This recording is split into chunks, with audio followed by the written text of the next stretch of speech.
esta semana vamos a hablar de magnetismo y campo magnético. Entonces, voy a empezar a compartir el pantalla que hemos venido hablando. Vamos a entrar en esta nueva dinámica de ver para qué nos sirve, de ver desde el concepto de las cosas, traerlas hacia la realidad. Entonces, esto va a ser una introducción, pero vamos a empezar a tener un poco las dinámicas para que ustedes entiendan en realidad para qué nos sirve todo esto que estamos viendo, ¿no? Les voy a compartirles pantalla. Pantalla. Bueno, estamos hablando esta semana de magnetismo, ¿no? Entonces, bueno, en los capítulos anteriores, en las clases anteriores vimos que observamos las cargas eléctricas, ¿cierto? Que esas cargas eléctricas ejercen fuerzas entre sí, sea de atracción o sea de repulsión. En esta ocasión vamos a hablar sobre las fuerzas magnéticas, ¿no? Una fuerza magnética, mucho ojo, puede generarse por cargas eléctricas en movimiento. Siempre que tengamos una carga eléctrica en movimiento, por ejemplo, tengo un electrón en movimiento, ¿cierto? Y él empieza a moverse en cierta forma, por decir algo, va a generar generalmente en forma circular, ¿cierto? Forma un campo magnético. ¿Qué es lo que pasa con las espiras? O viceversa, si hay un campo magnético perpendicular al campo eléctrico, entonces va a generar también un campo eléctrico, ¿no? Y va a generar corriente. Entonces, una fuerza magnética puede generarse por cargas eléctricas en movimiento y una fuerza eléctrica por un campo magnético en movimiento. Eso es para que miremos la relación, ¿cierto? Eso es lo que pasa, por ejemplo, en los dispositivos electrónicos que tenemos en los postes, ¿cierto? Más conocidos como transformadores. Lo que hay ahí es un gran imán que produce corriente o viceversa. Ya vamos a ver algo de las espiras, ¿no? Entonces voy a dejar claro acá que una fuerza magnética puede generarse, la fuerza magnética puede generarse por cargas eléctricas en movimiento. Es que a veces se genera, eso es lo que, la funcionalidad de los imanes electrónicos, ¿cierto? ¿Sí? Movimiento de cargas eléctricas genera una fuerza magnética. Y a la vez, entonces podemos decir que una fuerza eléctrica se genera por un campo magnético en movimiento. Que es lo que sucede, por ejemplo, en los trenes sónicos que llamamos superveloces de las grandes potencias, que realmente no hay rieles de contacto, ¿sí? No hay un riel por donde vaya el dispositivo, sino que parece que estuviera flotando. Bueno, además tiene otros fenómenos que vamos a ver más adelante, pero además es por conducción magnética, ¿sí? Por movimiento de campos magnéticos se genera fuerza eléctrica, ¿no? Entonces, por ejemplo, la operación de motores eléctricos, generadores, transformadores, disyuntores de circuitos, televisores, radioreceptores, casi todos los medidores eléctricos dependen de esta relación entre las fuerzas eléctricas y magnéticas. O la eléctrica genera la fuerza magnética, o las cargas generan fuerza, o el campo magnético en movimiento genera fuerza eléctrica, ¿no? Entonces ya lo vamos a ver. Bueno, entonces vamos a observar de dónde viene este fenómeno magnético. Entonces voy a imaginarme, voy a colocar acá un dispositivo, una cuerda, ¿cierto? Así como lo hacíamos para las cargas eléctricas. Y voy a colocar un imán natural. Acordémonos que hay imanes naturales, ¿no? Digamos que este es un imán. Tengo ese imán, ¿sí? Todos los imanes, voy a colocar acá, todos los imanes tienen un polo norte y un polo sur. Vamos a hablar de los primeros imanes, por ejemplo. Los primeros fenómenos magnéticos realmente observados se asocian con una piedra llamada magnetita. La magnetita, una de las primeras rocas minerales que observaron que tenían estas propiedades que atraían los metales. Todos los que tengan un dipolo, vamos un poquito a química siempre, acá vamos a estarnos trasladando, tengan un dipolo, tengan electrones desapareados, van a tener esta posibilidad, sobre todo en metales, que se atraigan por imanes, ¿no? Entonces, la magnetita es un óxido de hierro, ¿sí? Y es el que está relacionado con estos primeros fenómenos de magnetismo, por eso el magnetismo viene de magnetita, que es óxido de hierro. Se encontraba en la ciudad de Magnesia, entonces ya ustedes empiezan bueno, de ahí viene aquello del magnetismo, ¿cierto? Hace alrededor de 2000 años, ¿sí? Entonces se observó que esos imanes naturales atraían trozos pequeños de hierro no magnetizado. A estas fuerzas de atracción se les daba el nombre de magnetismo y a este dispositivo que tengo acá lo llamamos imán. Entonces ese imán es una barra, se introduce en un recipiente que contenga limaduras de hierro y se retira. Puede observarse que los trozos pequeños de hierro van a quedar adheridos acá, a estos extremos. Esto que voy a dibujar son limaduras de hierro. ¿Se han hecho el experimento de limaduras de hierro? Espérenme un segundo, chicos.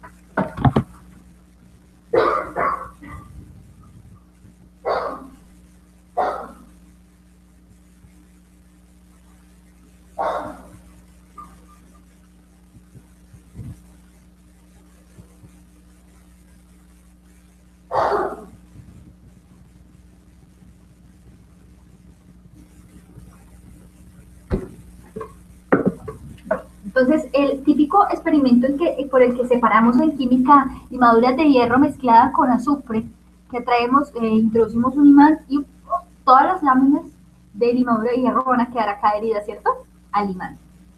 Entonces, esto es porque además ese imán tiene polos magnéticos, ¿cierto?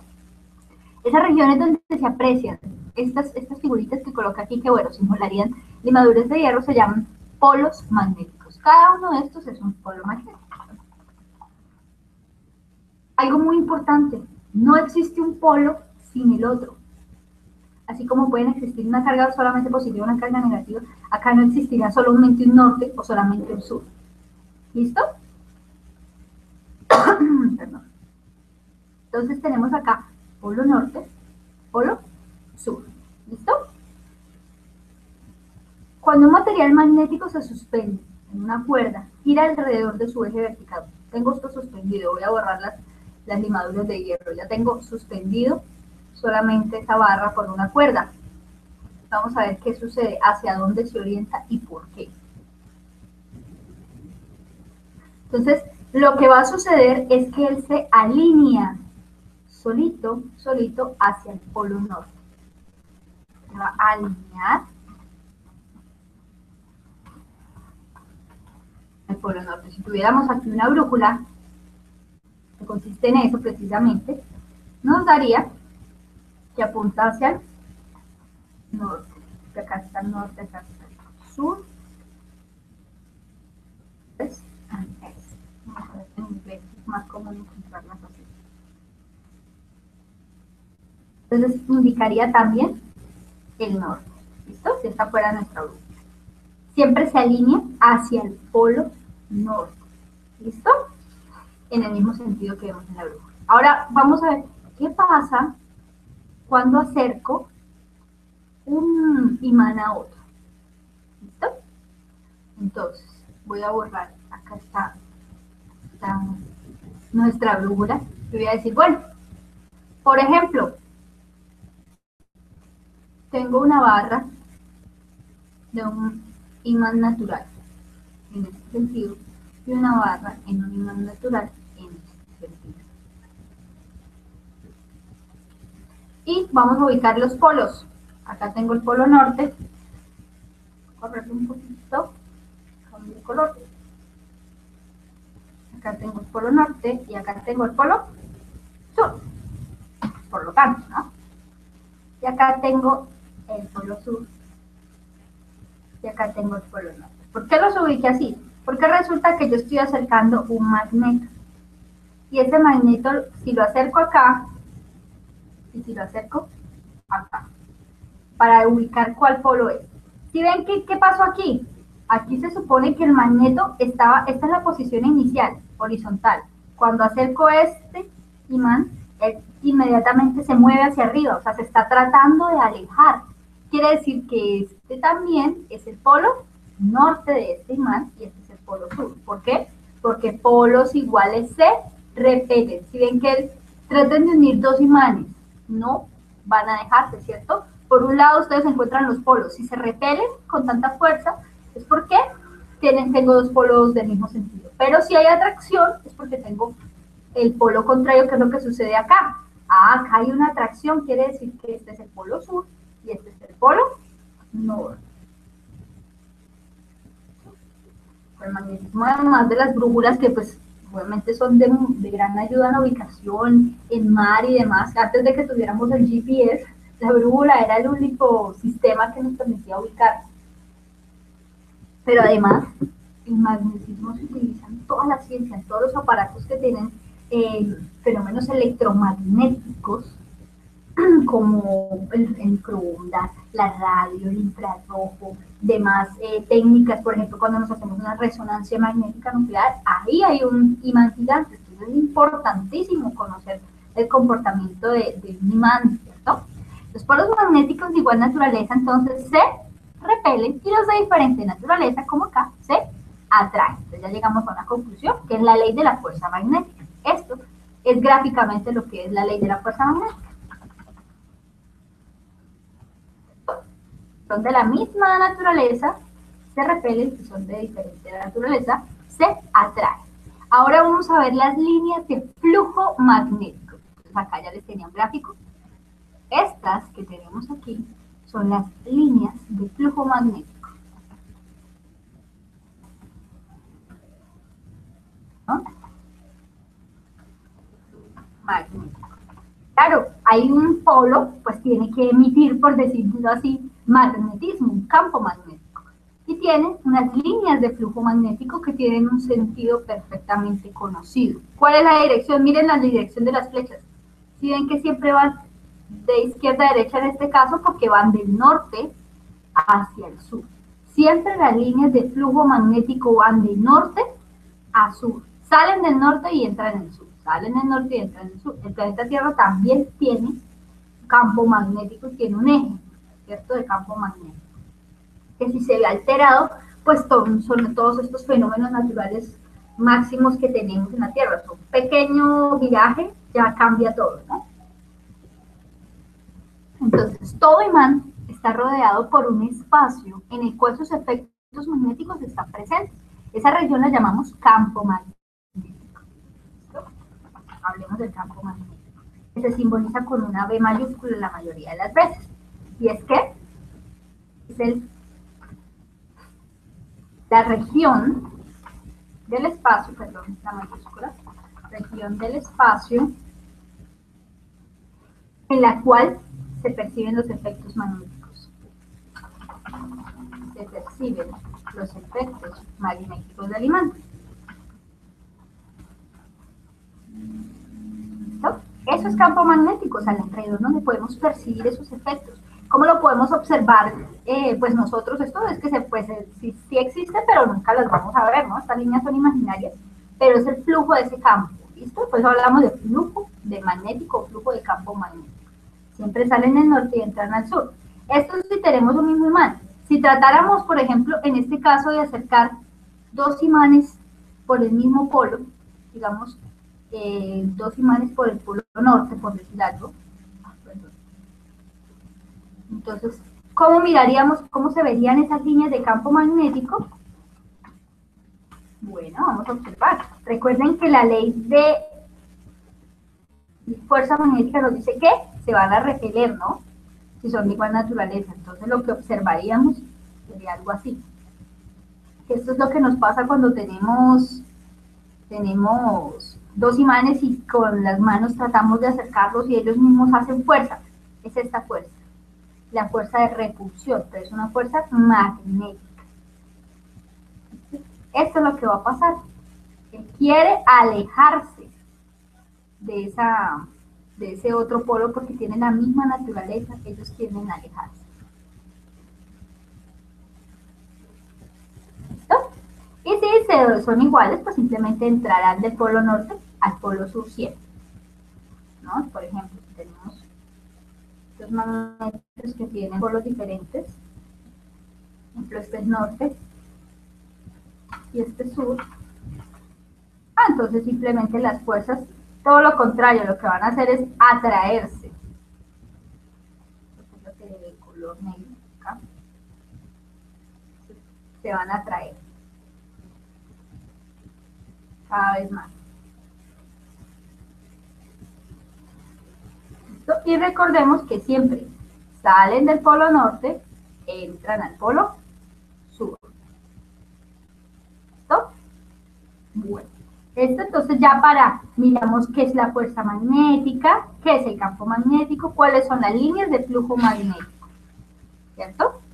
Muy bien, entonces los electrones tienen mucho que ver con este movimiento, ¿no? Un electrón también genera campo magnético. ¿Por qué? ¿Qué decíamos acá al principio? Que una fuerza eléctrica, perdón, una fuerza magnética puede generarse por cargas eléctricas de movimiento. ¿Qué es el electrón?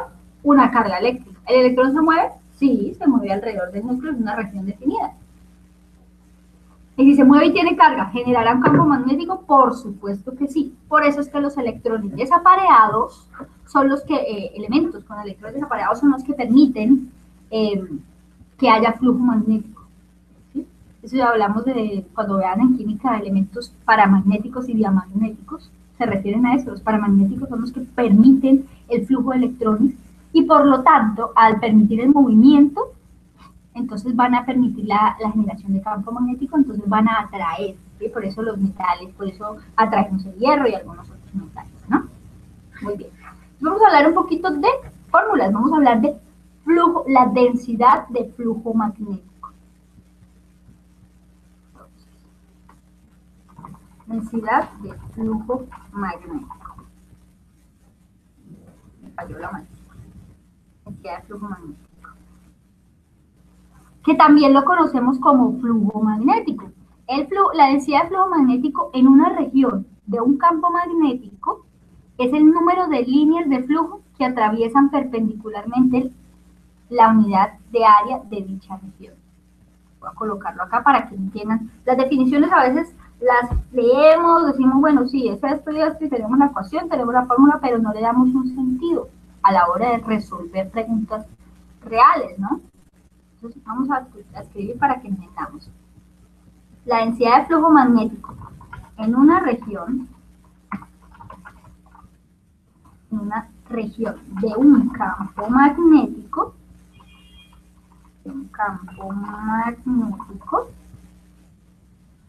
es el número de líneas de flujo que atraviesan perpendicularmente la unidad de área en dicha región. Con cuidado que es perpendicularmente al área, ¿cierto? Entonces lo podríamos enunciar como, ahora aquí ya estoy bien abajo, B, esa densidad, es el flujo. El flujo muchas veces se simboliza, voy a colocar aquí una O mayúscula, pero flujo se simboliza con una O y una línea, ¿sí? Más delgada, sobre el área. El flujo, la cantidad de líneas por la unidad de área, y es perpendicular. La unidad de flujo magnético es el Weber. ¿Sí? La unidad de flujo magnético es el Weber. Símbolo Weber. La unidad de área, ¿cierto? Pues ya sabemos que puede ser metro cuadrado, ¿no?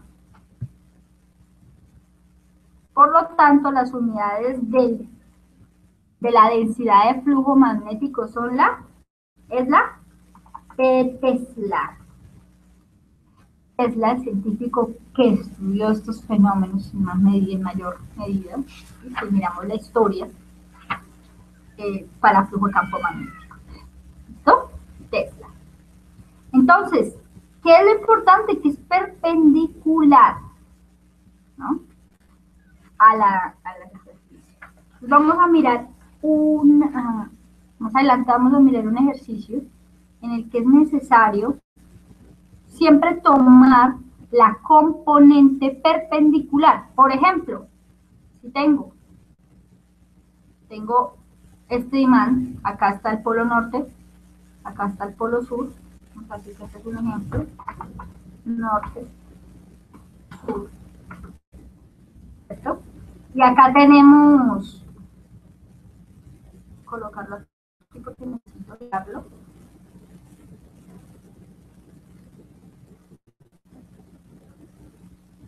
Tenemos esta esquina.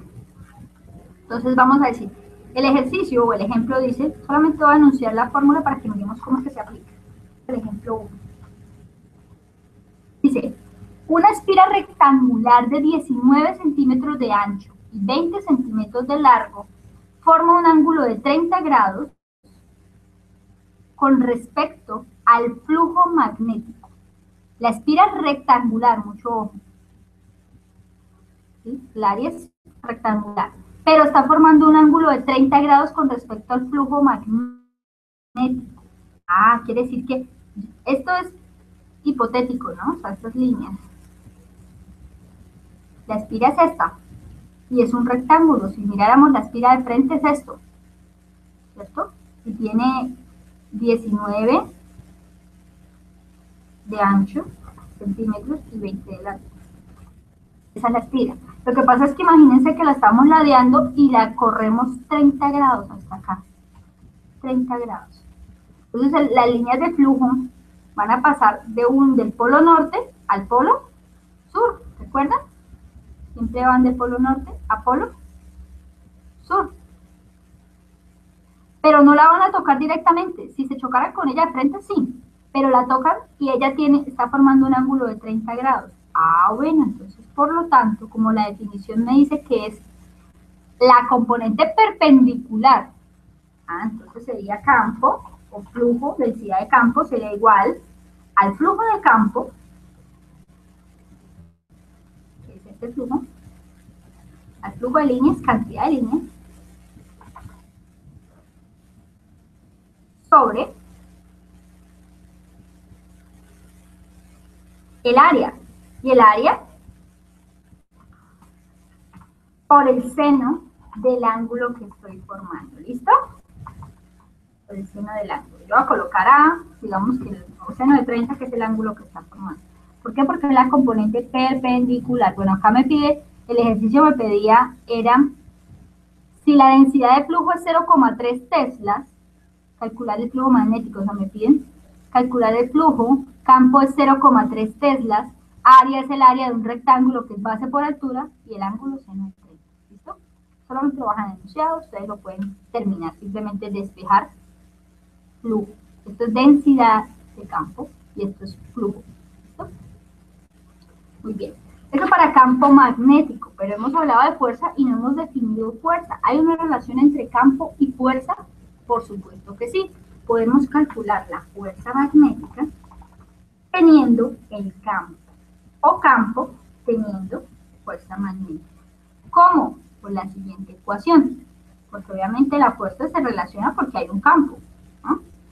Entonces tenemos que campo magnético, o que mucho cuidado, lo pueden encontrar como campo o densidad de flujo magnético, ¿no? Lo importante es que las unidades son teslas. Fuerza sobre carga. ¿Recuerdan que las cargas generan lo que decíamos? Que la carga genera campo magnético, fuerza magnética, por lo tanto, aquí está. Carga, velocidad, seno del ángulo que se esté formando, si es el caso que se está formando un ángulo, ¿no? Colocar θ, por ejemplo. Esta es la ecuación que relaciona campo y fuerza magnética, ¿no? Ahora, hay que tener mucho cuidado. Acá yo ya la di con el ángulo, ¿no? Pero realmente la dirección de ese campo magnético, tenemos que hablar de la regla del tornillo o regla de la mano derecha. La dirección, ¿qué dice esa regla? La dirección de la fuerza magnética sobre una carga positiva en movimiento es la misma que en la que avanza un tornillo de rosca derecha si se hace girar desde B hasta el campo. ¿Sí? Entonces, eso es para la dirección del campo, va a ser siempre perpendicular, ¿no? Pero acá yo les doy la ecuación que usamos aquí sencillamente, sin tener en cuenta que es un producto correcto. Muy bien, lo que viene ahora es empezar a mirar diferentes conductores que están inmersos en campos magnéticos, que es lo que sucede en la vida real, en los capacitores, en los transistores, en los aparatos grandes de resonancia magnética nuclear. Hay un conductor de electricidad, muchas veces lo llamamos espiras, ¿sí? Por donde corre esa corriente y va a generar un campo, o al contrario, el conductor es introducido en un campo Y si el campo está en movimiento, se va a generar una carga. ¿Listo? Entonces ya nos quedan pues ejercicios por hacer y algunos otros de estos ejercicios.